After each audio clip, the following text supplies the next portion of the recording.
Hello, everyone out there in podcast land.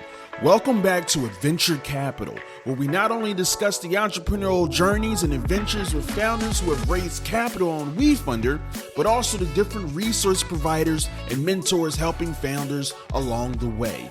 Huzzah! In this episode, we interview Pedro Muller, Director of Startup Innovation at Intercom, who helps startups improve their customer engagement. Among other things, Pedro discusses the difference between transactional customer experiences and relational customer engagement, and how to strike the balance between keeping customers happy and letting fires burn. WeFunder gang, take it away. Hey everyone, welcome to another episode of Adventure Capital. This is Johnny Price here, I'm VP of Fundraising at WeFunder, and today we're joined by Pedro Muller, who's the Director of Startup Innovation at Intercom. Pedro, welcome. Thank you, Johnny. I'm excited to be here. And you're calling from Barcelona, right? Yeah, I'm calling you from Barcelona. I came to the World Mobile Conference that is happening in town this week, and it's just good to be back and meeting people face to face. You know, I definitely miss those days. I'm very, very jealous that you're in Barcelona. I hope you've enjoyed some good tapas on Las Ramblas, one of my favorite cities in the world. Would be great to start, Pedro, with you just kind of walking us through your personal background and how you ended up in this role at Intercom. Sure, yeah. Luckily, I remember the first time that I stepped my foot in Silicon Valley. So I'm originally from Brazil. And 10 years ago, this month, I moved from my hometown to San Francisco to study. And since then, I had the opportunity to work to a few very cool startups in the Valley. And that's how I got my feet wet and got like super inspired by being part of the ecosystem and work my way to Intercom. Before joining Intercom, I was for 8 years at Zendesk, which is another software company. And at Zendesk, I had the opportunity to work on the Latin America team, helping our expansion to Brazil and other markets, and also help build our startup programs, and that's for startups. And after that, I took a break. I started my own business because as you get surrounded by entrepreneurs so closely, right, it's very hard to not get that like excitement to do something for your own. And now with the new modern ways, right, everybody has a 9 to 5 and a side hustle. So I started with a few partners that I met through Zendesk, Producer Capital. So we have a seed stage syndicate fund that we invest on companies in South America and Africa. And that gives me a chance to like work with founders on Intercom on one side to help them build their growth and customer experience team, and also on the other side helping them raise funds. Very cool. And yeah, I think probably most people listening have a pretty good sense of Intercom, what you guys do, but would love kind of the high level overview for anyone that doesn't know. Yeah, Intercom is probably most of you have encountered or business messenger or live chat or a website. So for the ones that are not familiar, Intercom is a customer engagement software company that was founded in Ireland and now has a headquarters in San Francisco, also in Dublin, and we have office across the globe, and we serve more than 25,000 customers globally. And Intercom, the way that we believe that we build software to empower entrepreneurs to have a better relationship with their customers. And when we say customer engagement, we are providing tools like our messenger, which you can plug on your website, push notifications, email marketing, product tours to help you touch and engage your customer to different stages of the customer life cycle. And so I'm kind of curious, you're talking about the term customer engagement there. Right. Is there a reason why you guys kind of use that phrase of customer engagement versus customer service or customer experience or customer happiness is another one I've heard. Is there a difference there? What is the difference? I think for the past 10 years that I've been on the customer facing industry, there's always this change and evolution, because for me, when I think about customer service, is that transaction relationship. I have a problem, you have an answer, and that's how it goes, right? Like, and you close a ticket, and that's the end of that relationship until I open a new ticket in the future. At Intercom, when we think about the vision of our products, we are thinking about driving engagement between brands and consumers, not just transaction relationships on a ticket base that is a problem, you have an answer. So our solutions, they help different teams that touch the customer to engage with them better, right? Through live channels like Messenger or email or push notification. So we started building tools for product managers, marketers. Now we have salespeople, we have customer service. So anywhere that you want to drive more engagement to eventually drive growth, you can use Intercom solutions. So that's why we don't want to like really narrow ourselves to just customer service or customer experience, because it's the whole engagement of different touch points on the customer life cycle, right? Not only for acquisition, but to drive product adoption, to drive retention, to drive loyalty. Has Intercom kind of always been there, or is this kind of an evolution where you guys, kind of started maybe with a more kind of narrow transactional reactive, product, and now you're kind of seeing this opportunity to be more proactive and focus more on engagement versus service? Yeah, so Intercom started by building the best-in-class chatbot, right? So that's when WeFunder is a happy customer, by the way, of Intercom, and we have the chatbot on our website. Here you go. So it's just like companies like WeFunder. You put the chatbot because that way you're ensuring that most of your website traffic are turning into qualified leads, and you can close that and serve them. So that was the first initial product. As you think about business tools, they always started focus on a specific team or a specific pain point. But as the company grows and we grow our team and more customers adopt your technology, you start a deeper relationship with your customer. That is not just like, oh, I'll solve you that X problem. So when we started developing deeper relationship with our customers, we saw they have other pain points. And then allowing them to use all of one technology that the data can flow and be integrated, that was a good way for us to solve that enterprise problem. So we started mainly focused on startups with chatbot, and now we grew to become that CRM solution that can provide that engagement through different teams, right? Because some other companies, that's very normal of the market, right? You start with one pain point and then you get more customers and you grow from there. But what is unique for us is that all of our technology is built on the same platform. So it's not like we are buying products and stitching them together and it still feels like you're buying from different companies. All of our different products, like product tours that helps you go provide a custom onboarding experience for your customer with videos in product message, is really integrated with our ticketing system in our chatbots. So the data flows through all the time that all of the touch points from your customer. And on a world that we live, that data is becoming more and more like protective. That's gold, right? Because you have that that data that you can use to understand your customer, and you don't have to capture that through cookies or other platforms that's getting more limited. I love it. And I love the how you're talking about customer engagement versus kind of reactive customer service.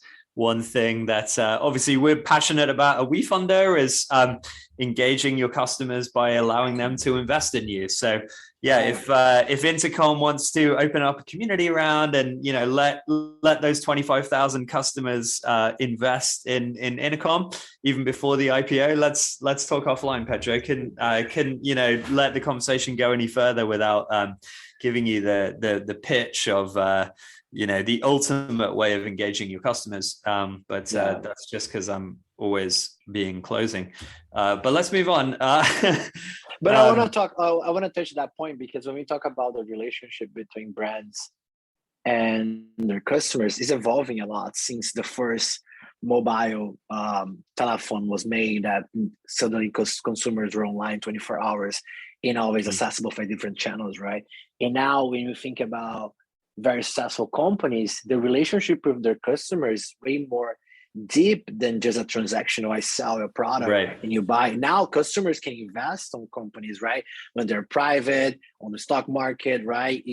A lot of the innovation that those Web3, crypto, NFT companies are Yeah. providing is that the first users, they have a piece of that pie, ownership. right? So everybody has a skin in the game. So that drives more loyalty and more 100%. like deep relationships. So when you build that customer support or operational engagement, you need to consider that you cannot just let your customers like, oh, I don't care, right? Because we have a good product and that is enough.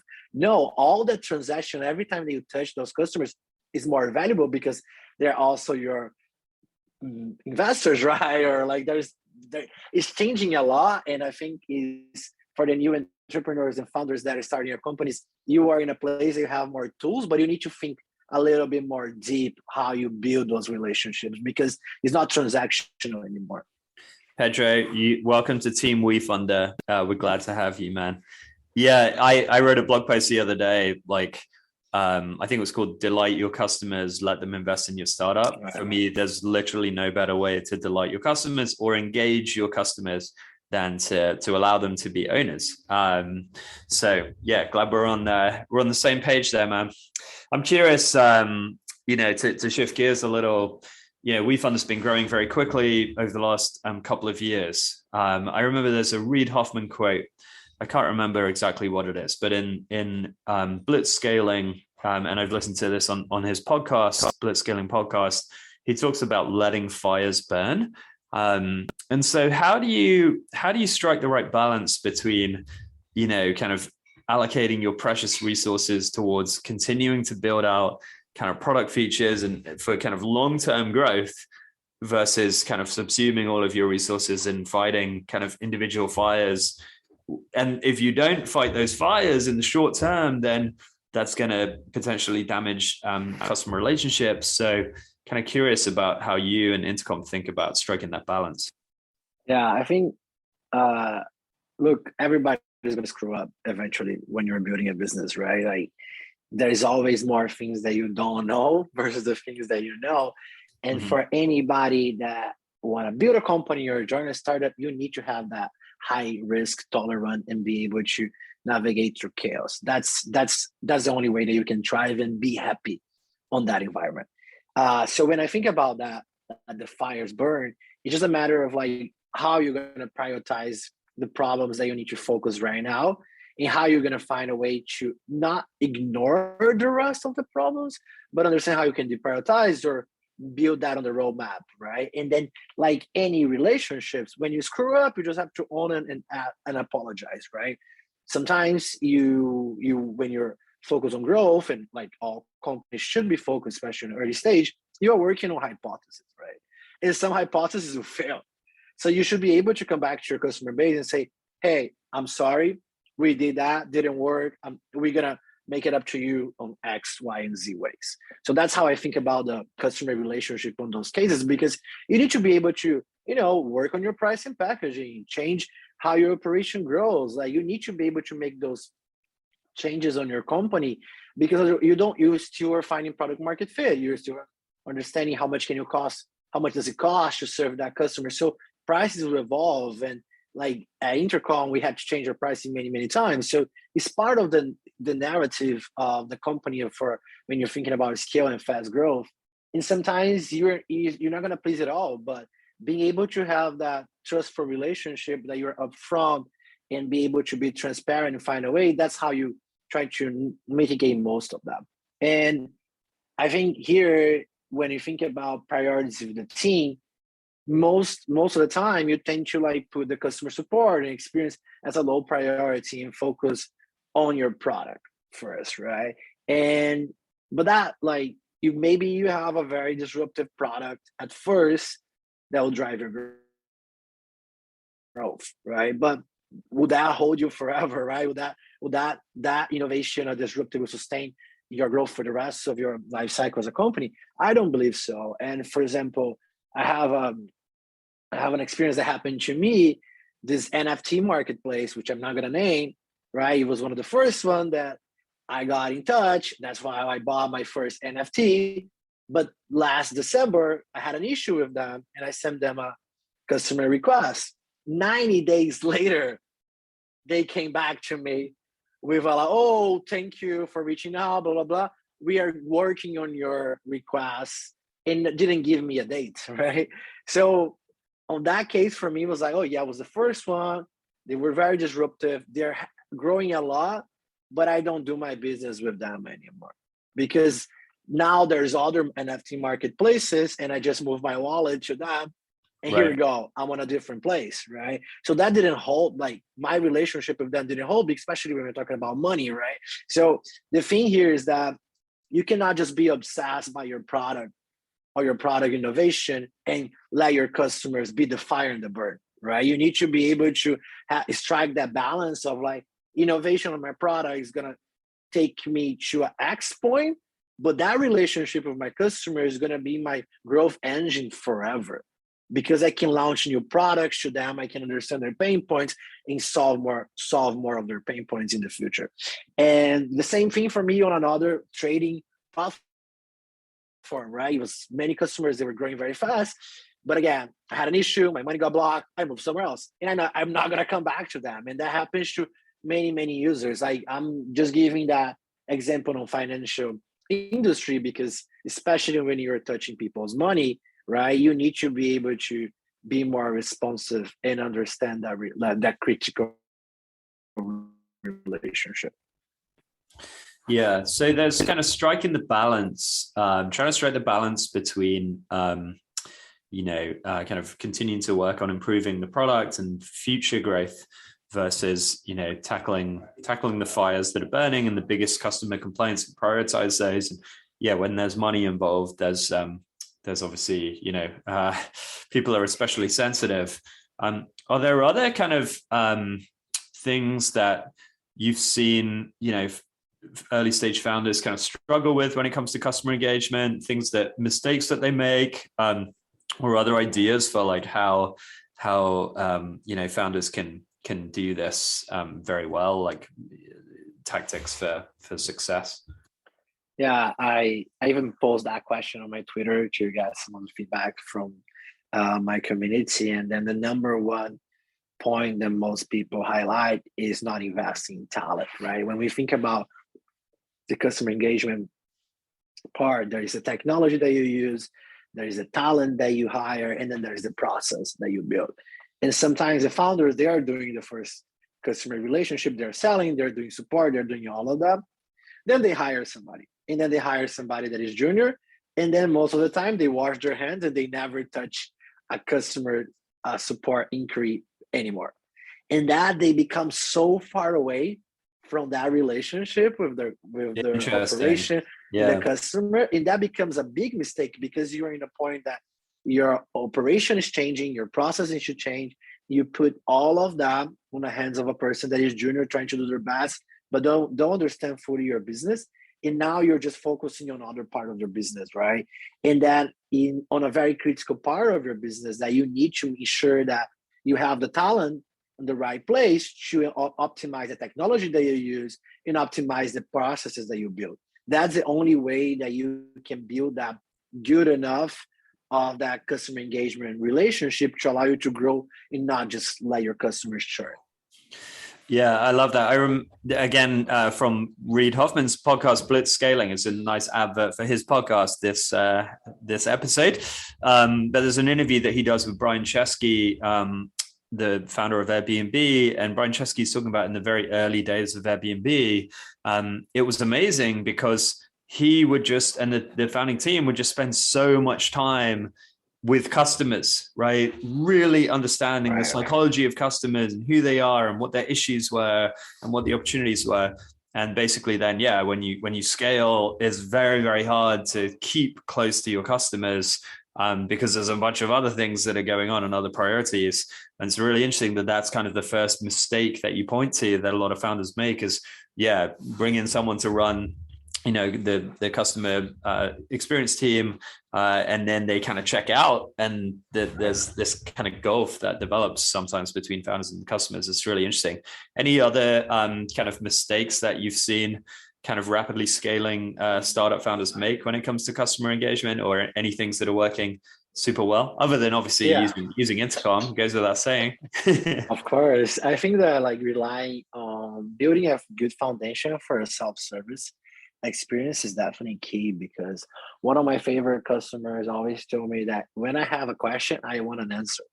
But when I have a problem, I want to talk to somebody. So I don't need to talk with somebody for every single question that I have. So if you can build that foundation of FAQs, articles, like content that I can self-serve and find my answer, I'm happy. And I don't need to talk to anybody on your team. So understanding Which that, like, then when it comes to kind of being in a blitz scaling mode and there's a lot of fires that are burning, obviously that's then a much more scalable, lower cost solution for you as a company, because you don't have to dedicate, time on a phone or on responding to chat in order to answer that customer's questions. yeah.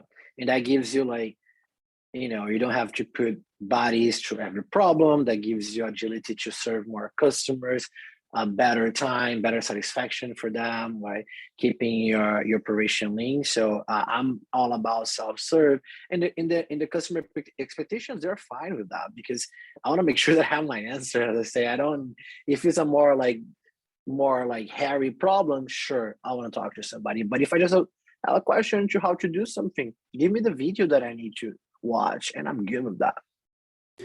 Yeah, WeFunder has a really good FAQ section. And it's actually like, not only is it kind of, reactive in terms of like, if a founder has questions, it's like, hey, check out our FAQs kind of reactively, or like a specific question, check out this one specific FAQ.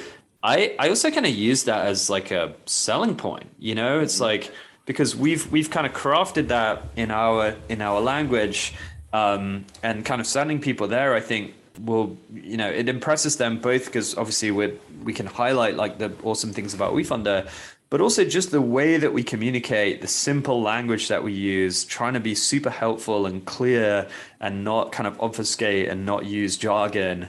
It's actually kind of part of our brand, and kind of, I think, a selling point of WeFunder.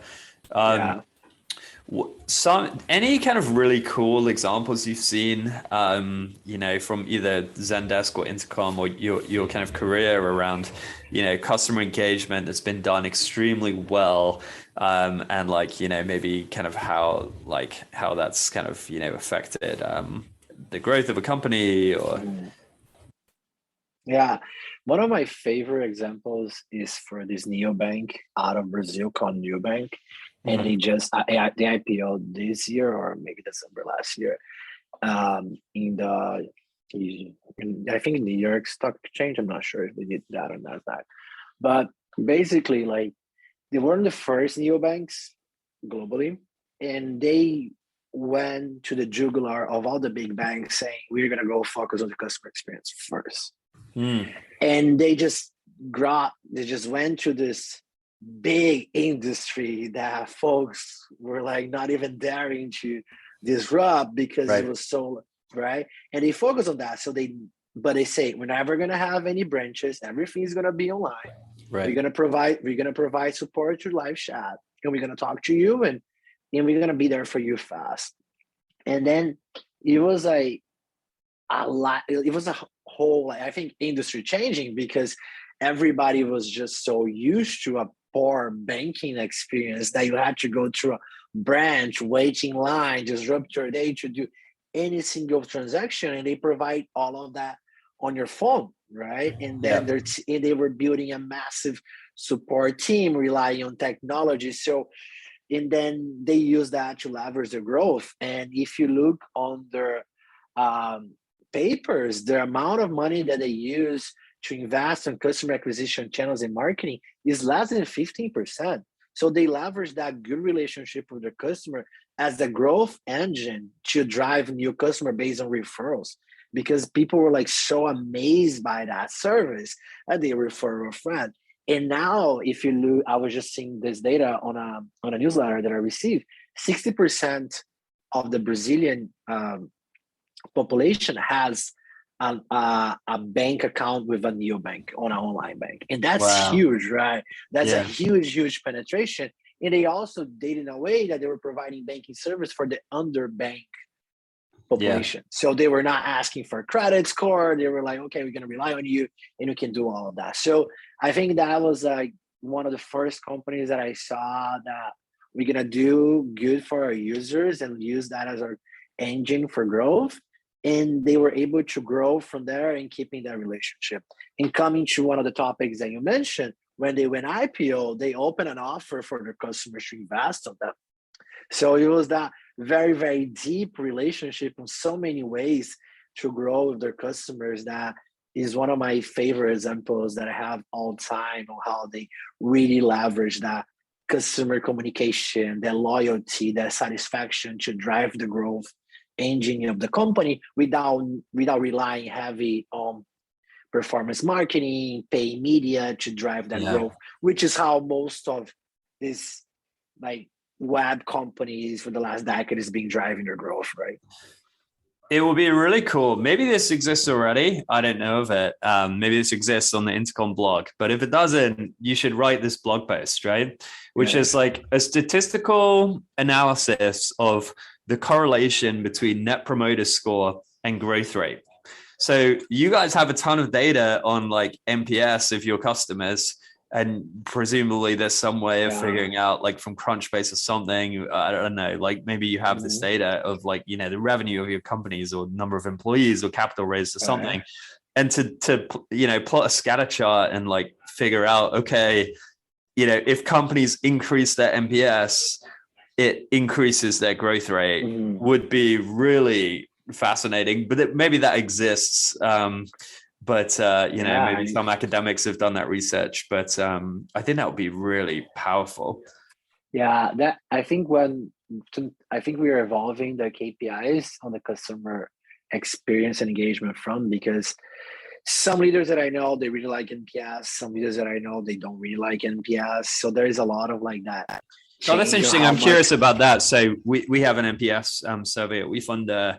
That's always been the metric that I've looked at, right, from a kind of, you know, customer happiness perspective. What's the kind of counter argument there, or what's the kind of you know the alternative viewpoint KPI wise? Yeah, so there's a mix of like building different KPIs to find that like health score of a customer. And is it stuff like, you know, churn or kind of average spend or kind of implied metrics like that, or is it? Okay. Yeah, some revenue metrics in there, some product adoptions in there to get into that metrics.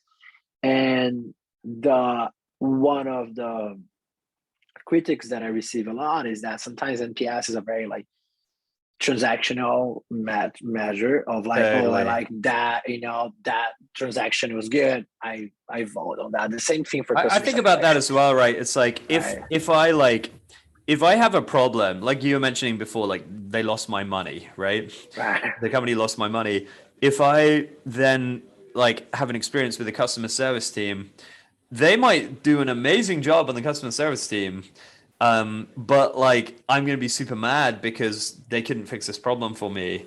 And so, yeah, the NPS sometimes is kind of, I think, quite micro, right? It's like focused on my feeling like right now because I'm experiencing this problem, as opposed to kind of my broader feelings on a company, maybe.